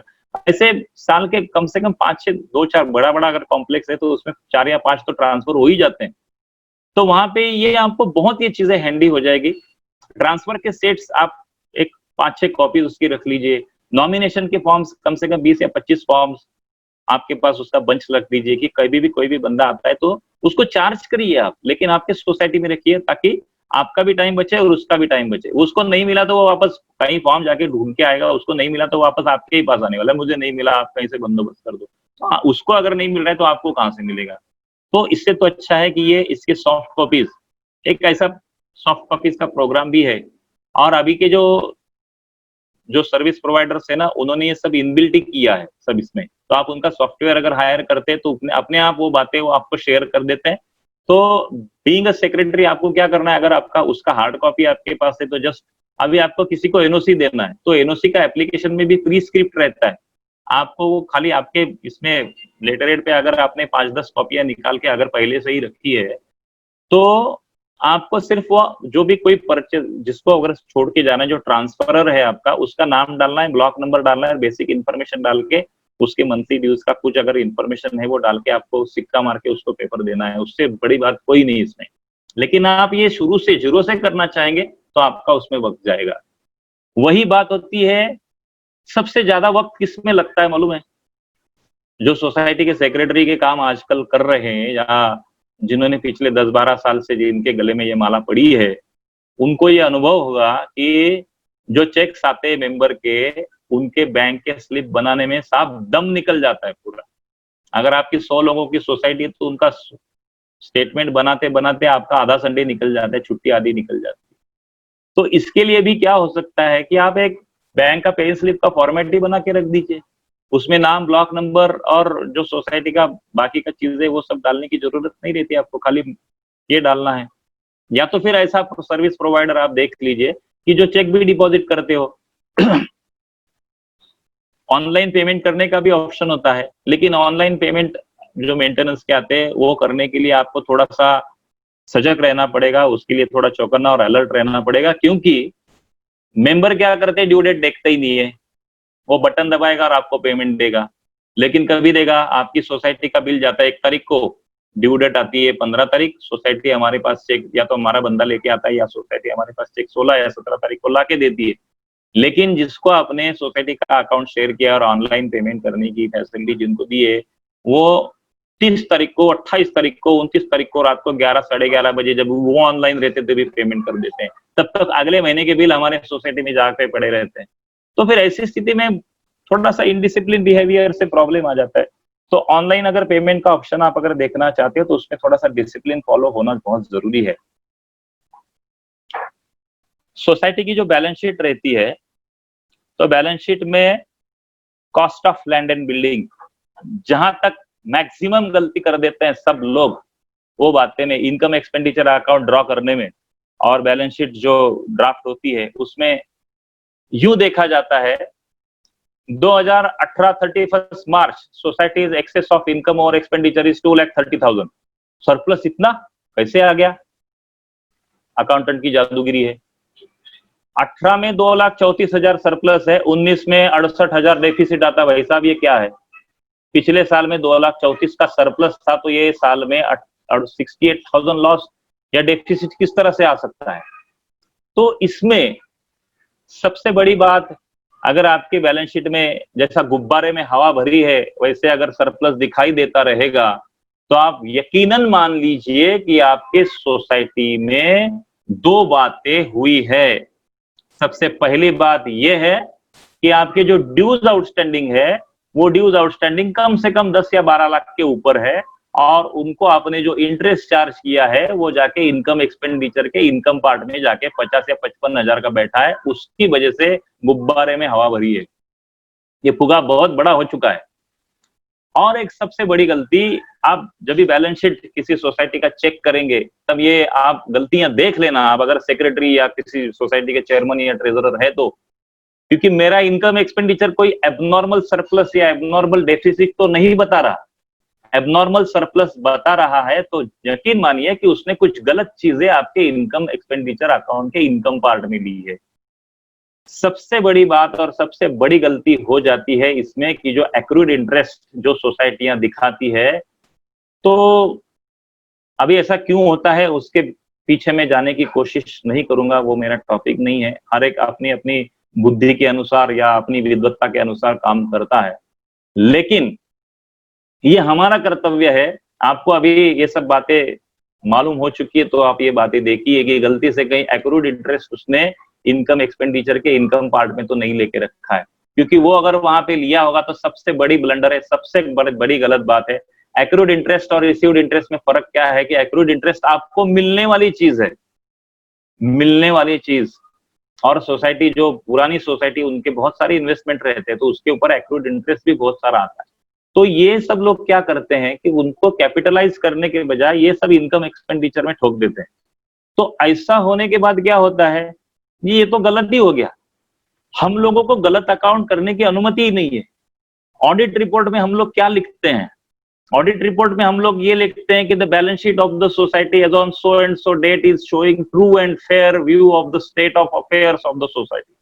साहब यहाँ पे ट्रू और फेयर व्यू तो छोड़ दीजिए, ये और स्टेट ऑफ अफेयर छोड़ दीजिए, अकाउंटेंट के अफेयर यहाँ पे सब दिखने लग जाते हैं, उन्होंने क्या क्या किए हैं। तो इस तरह से आपको अकाउंट्स और ये बुक्स मेंटेन नहीं करने चाहिए। जो जूनियर मेरे अकाउंटेंट्स है, मेरी दरखास्त है उनसे कि प्लीज इस तरह की बातें आप मत कीजिए, क्योंकि आप एक छोटी सी गलती कर जाएंगे लेकिन जो बेचारा सेक्रेटरी या कमिटी है उनको 100 लोगों की जनरल बॉडी को सामने जाना है। अभी ऐसी नौबत आ जाती है बैलेंस शीट में कि इनकम एक्सपेंडिचर तो मेरा दिखा रहा है 1,25,000 सरप्लस, लेकिन सोसाइटी बोलती है, कमिटी बोलती है हमारे पास पैसा ही नहीं है, हम लोगों को 50 या 100 रुपए मेंटेनेंस बढ़ा के चाहिए, पानी का बिल आ रहा है पैसा नहीं है, लाइट का बिल आ रहा है हमारे पास पैसा नहीं है। अरे सरप्लस दिखा रहे हो और फिर पैसा क्यों नहीं है? तो पैसा क्यों नहीं, उसका कारण ये है कि जो डिफॉल्टेड ड्यूज का इंटरेस्ट है वो जाके बैठा है आपका इनकम एक्सपेंडिचर है इनकम पार्ट में, वो तो आपको इतनी आसानी से मिलने वाला नहीं है। जो बड़ी मछलियां है उनके लिए इतना बड़ा गला आपके पास नहीं है कि जो आप पानी में डाल सके और उसके वो गल में अटक जाए और आपके हाथ में आ जाए। इतनी आसान बात तो वो होती नहीं है, वो प्रोसेस, उसमें टाइम लगता है। तो आपका ये सरप्लस फिर एक्टिवेट कभी होगा? आपका ये सरप्लस एक्टिवेट होगा जिस वक्त आपको ये ड्यूज रिकवर होगा। जिसका सरप्लस जेन्युइन है वो कौन सी सोसाइटी है कि जिनके ड्यूज आउटस्टैंडिंग मार्जिनल है। तो आपको दो बातें इनकम एक्सपेंडिचर में सबसे पहले चश्मा लेकर या जो बायनाकुलर रहता है ना उसको लेकर भिंग लेकर देखनी चाहिए कि ये अकाउंटेंट ने हमारे कहीं एक्रूड इंटरेस्ट तो यहाँ पे नहीं लेके रखा है, क्योंकि एक्रूड इंटरेस्ट तो मिलने वाली चीज है। 5 साल में मेरी एफडी जब मैच्योर हो जाएगी तब मिलेगी, एलआईसी की पॉलिसी की जैसी। आज तो मिलने वाली नहीं है। एक्रूड इंटरेस्ट अगर आपको सिस्टम में दिखाना है तो आपको अलर्ट रहना पड़ेगा, क्योंकि आपने अगर किसी कारण के लिए इमरजेंसी पर्पस के लिए आपकी एफडी ब्रेक कर दी तो आपने जितनी प्रोविजन इनकम के लिए आपके बैलेंस शीट में की है वो भी आपको रिवर्स करनी पड़ेगी। यहाँ पे एफडी तो निकल जाती है लेकिन प्रोविजन रिवर्स नहीं होते और प्रॉफिट वैसा का वैसा ही रहता है। आपने बैलेंस शीट में एक्यूमुलेटेड प्रॉफिट या एक्यूमुलेटेड लॉस दिखाई देते हैं। दूसरा बड़ा कारण ये है सरप्लस, सुपर सरप्लस और सुपर डेफिसिट दिखाने का, क्योंकि कैपिटल एक्सपेंसेस आप इनकम एक्सपेंडिचर में अकाउंट में दिखा देते हो। जो मेरी बात सुन रहे हैं शायद उनको मेरी बातें अच्छी नहीं लगेगी, जो अकाउंटेंट या कोई प्रोफेशन में रहते होंगे, लेकिन जिस संस्था से मैं ताल्लुक रखता हूं वो सच बोलने वाली संस्था है। हमारी ठाणे वकील सहकार संगठना ये सच्चाई की बुनियाद पे बनी है, ये सच बोलते हैं और सच्चाई के लिए झगड़ते हैं, लोगों को अच्छा रास्ता दिखाते हैं, अच्छे मार्ग पे लाते हैं, गलतियां गलत काम कहीं हो रहा है तो उसको रोकने की कोशिश करते हैं। तो शायद से ये बातें किसी को पसंद आए नहीं आए, लेकिन मेरा कर्तव्य है कि मैं आपको सच बता दूं। कैपिटल एक्सपेंसेस अगर आप इनकम एक्सपेंडिचर का एक्सपेंस पार्ट में दिखा देंगे तो क्या होगा? अगर आपने बिल्डिंग का प्लास्टरिंग का काम किया है, उसके लिए 3.5 लाख रुपए गए हैं और 3.5 लाख रुपए अगर उसमें का कोई भी परसेंटेज भी आपने इनकम एक्सपेंडिचर में 10%, 20%, 50% रख भी दिया, तो भी वो हॉरिबल बात होगी और आपका इनकम एक्सपेंडिचर का डेबिट पार्ट सुपर डेफिसिट में जाएगा आपका। तो कैपिटल एक्सपेंसेस जो है, जो पैसे के लिए फंड जमा किया है और फंड में से जो पैसा खर्चा होने वाला है, उसका आवाजानी बैलेंस शीट में ही दिखना चाहिए, इनकम एंड एक्सपेंडिचर में वो नहीं दिखाई देगा। इनकम एक्सपेंडिचर में कौन सी बातें आएगी? जिनका आयुष्य 1 साल का है, एक फाइनेंशियल टेन्योर का है, वही सब बातें जिनको हम रेवेन्यू एक्सपेंसेस और रेवेन्यू इनकम बोलते हैं, यही बातें आपके इनकम एक्सपेंडिचर के एक्सपेंसेस में या तो फिर इनकम में आएगी। एफडीआर अकाउंट का इंटरेस्ट आ सकता है कभी कोई भी सोसाइटी जो, लेकिन इसमें भी बड़ी ट्विस्ट है। थोड़ा टाइम है हमारे लिए, हमारे पास, इसके लिए हम लोग ये बातें कर रहे हैं। एफडीआर अकाउंट जो आप इसमें दिखा देते हो, तो इसमें सोसाइटियां एक गलती कर देती है कि मेंटेनेंस को बढ़ाना नहीं चाहते, लोगों को अनुदान देते हैं, जैसा हमारी पिछली सरकारें करती आ रही थी और पूरे भारतवर्ष को अनुदान देने की, अनुदान लेने की जो आदत लग गई, तो वो कभी कभी सोसाइटी में लग जाती है। तो ये अनुदान के तौर पर जितनी भी सारी अपनी एफडीज है, वो एफडीज का जो इंटरेस्ट आता है, बैंक को एक नोटिफिकेशन दे देते कि 3-3 महीने में हमारे अकाउंट में जमा करो। ये गलत बात है। सिंकिंग फंड की एफडी का नियम क्या है?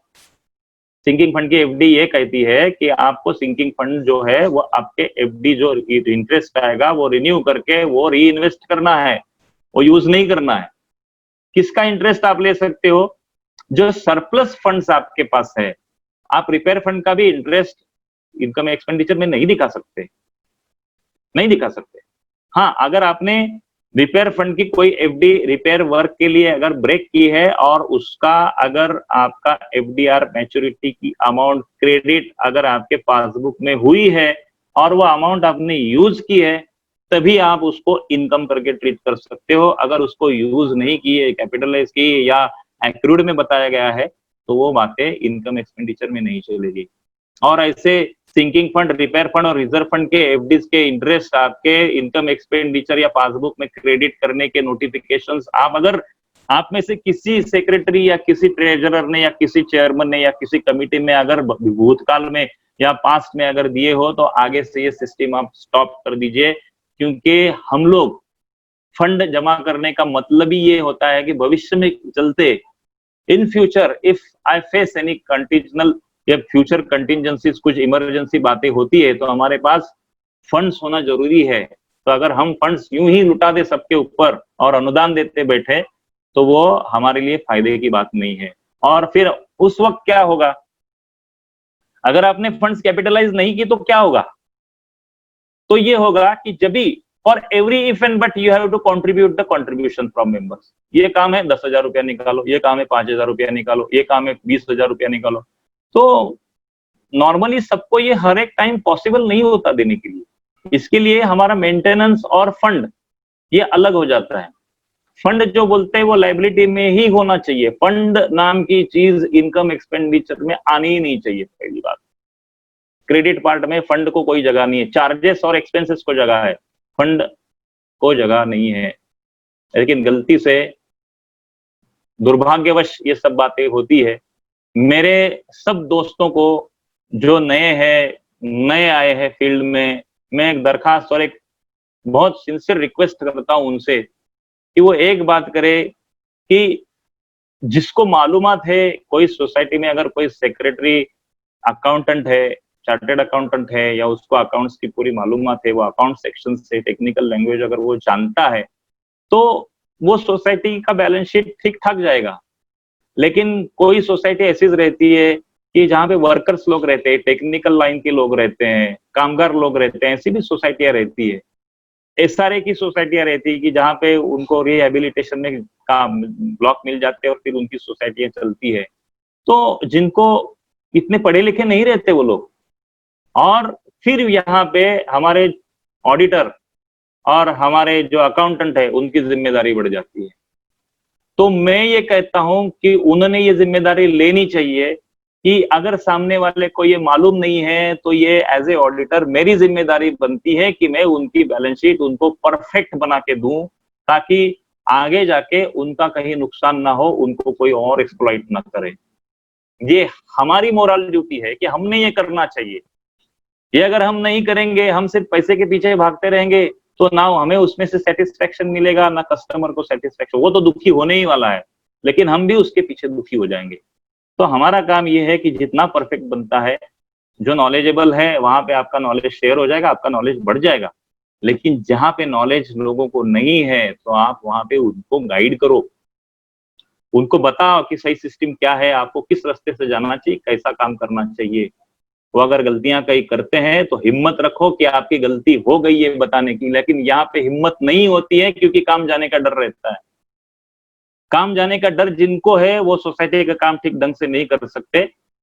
जो बात है ऑडिट में स्पष्ट बोलना सीखो कि भाई आपकी ये गलती है, कस्टमर ने गलती की है तो उसको बताओ। अच्छा कस्टमर रहेगा तो आपको याद करेगा, वापस आपके पास आएगा और 10 लोगों को लेके आएगा। हम लोग देखते हैं बैलेंस शीट में एक और एक कंसेप्ट है, land and building account. Randomly ठोक देते हैं सब सोसाइटी की बैलेंस शीट में लैंड एंड बिल्डिंग अकाउंट। अरे कैसे ठोक दिया भाई, ये तो होता ही नहीं है। जिन सोसाइटी का कन्वेंस नहीं है वहां पे आप सोसाइटी की बैलेंस शीट में लैंड एंड बिल्डिंग ये शब्द इस्तेमाल भी कैसे कर सकते हो? वो यूज ही नहीं कर सकते आप इसको। क्यों? आपकी जमीन आपके नाम पे नहीं है तो फिर बैलेंस शीट में आपने लैंड ऑन बिल्डिंग ये शब्द कहां से ले लिया? आपने वहां पे क्या लिखना चाहिए? Cost of building. एसेट में आपका वर्ड आना चाहिए the cost of building. Liability में वर्ड आना चाहिए contribution towards the flat of towards building society premises. जब भी आपका कंसेप्ट कन्विंस हो जाएगा तभी आप उसमें लैंड का नाम ऐड कर दीजिए। 90% सोसाइटी के आज भी कन्विंस नहीं हुए हैं। हम लोगों को जो अकाउंट्स कॉमर्स में पढ़ाते हैं उसमें हम लोग शेड्यूल 6 में बैलेंस शीट देखते हैं, उसमें प्लांट एंड मशीनरी देखते हैं, उसमें लैंड एंड बिल्डिंग। हम लोगों को वर्ड देखने की आदत हो जाती है, हमारे बंदे देखते ही नहीं है, सीधा लैंड एंड बिल्डिंग ले जाते हैं। पहले वाली बैलेंस शीट है उसमें अगर गलतियां हैं तो वही गलतियां कंटिन्यू हो जाती है। अरे लेकिन साहब आपको गलतियां पता चली है तो आप बताओ ना लोगों को कि भाई ये गलत है, इसको थोड़ा सा सुधार करना पड़ेगा। सोसाइटी को अगर आप अच्छी बात बताएंगे तो ना थोड़ी करने वाले। अगर गलतियां सालों साल चलते आ रही, कभी किसी को भी नजर आए तो वो सुधार दो। गलतियां सुधारने के लिए होती है, वापस करने के लिए नहीं होती है। तो ये लैंड एंड बिल्डिंग होता है। तो बात याद रखिए कि आपका अगर सोसाइटी का बैलेंस शीट है और आपका कन्विंस नहीं हुआ है तो लैंड एंड बिल्डिंग में से आप उसको वर्ड चेंज करके कॉस्ट ऑफ बिल्डिंग डाल दीजिए, तो टेक्निकली वो परफेक्ट रहेगा। अब साहब ये लैंड एंड बिल्डिंग आता कहां से है? ये कौन इसकी कॉस्ट डिसाइड करता है? ये कैसे आ जाता है बैलेंस शीट में? ये कुछ नहीं होता है, इसमें कहीं से भी कॉस्ट नहीं आती है।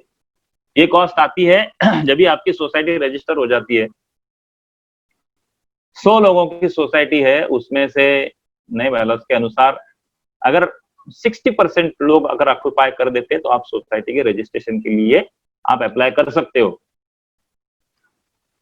रजिस्ट्रेशन में अप्लाई करने के वक्त आपके जितने भी सारे लोग इक्विपमेंट है उनके एग्रीमेंट के कॉस्ट वो फॉर्म में लिखे जाते हैं, रजिस्टर सोसाइटी रजिस्ट्रेशन का एप्लीकेशन होता है और बाद में वो एप्लीकेशन फॉरवर्ड हो जाता है।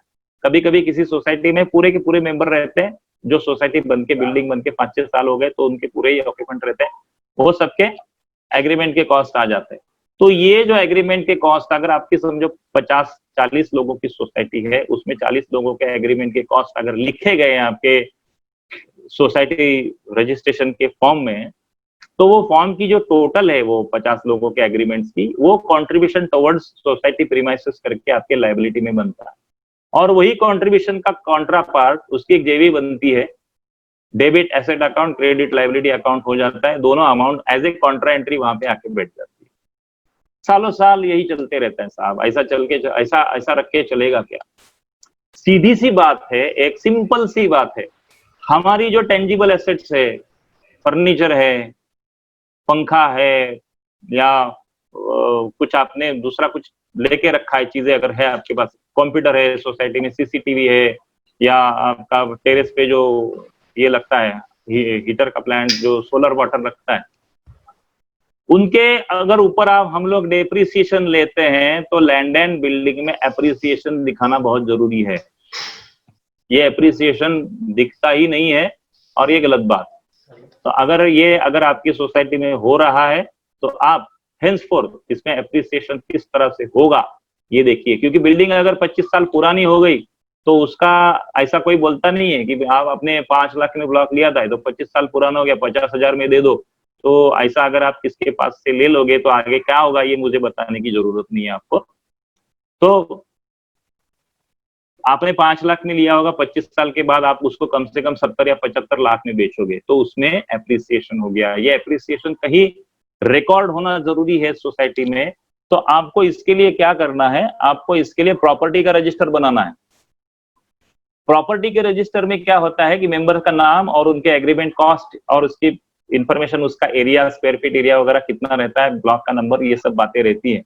और उसमें जो बदलाव आते हैं आगे चल के, जो फ्लैट बेचे जाते हैं वो फ्लैट सब उसमें, जैसे आपके फ्लैट सेल हो जाते हैं तो वो फ्लैट सेल के जो डिफरेंसेस है बेसिक कॉस्ट और आपकी सेलिंग कॉस्ट में, वो डिफरेंस आपका है बतौर एप्रिसिएशन आपने आपके लैंड एंड बिल्डिंग के liability part, contribution of building के लाइबिलिटी पार्ट में और कॉस्ट ऑफ बिल्डिंग के एसेट पार्ट में ऐड करने दोनों जगह पे।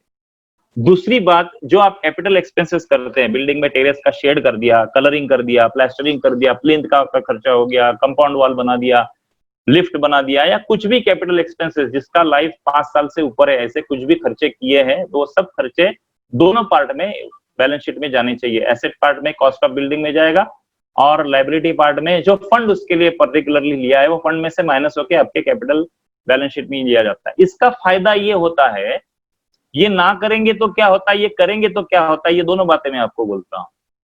फंड आपके लाइबिलिटी में सालों साल चलते रहते हैं, उनमें बढ़ोतरी होती है लेकिन उसमें कटौती भी होनी चाहिए, वो कटौती कभी होती ही नहीं है। हमारे पैसे तो खर्च हो जाते हैं और लोगों को लगता है कि हमारे बैलेंस शीट में बहुत सारा फंड पड़ा है। लोग बोलते भी कितने 15 लाख तो रिपेयर फंड में पड़े हैं, लेकिन भाई साहब 15 लाख है नहीं, उसमें से 13.5 खर्च हो चुके हैं।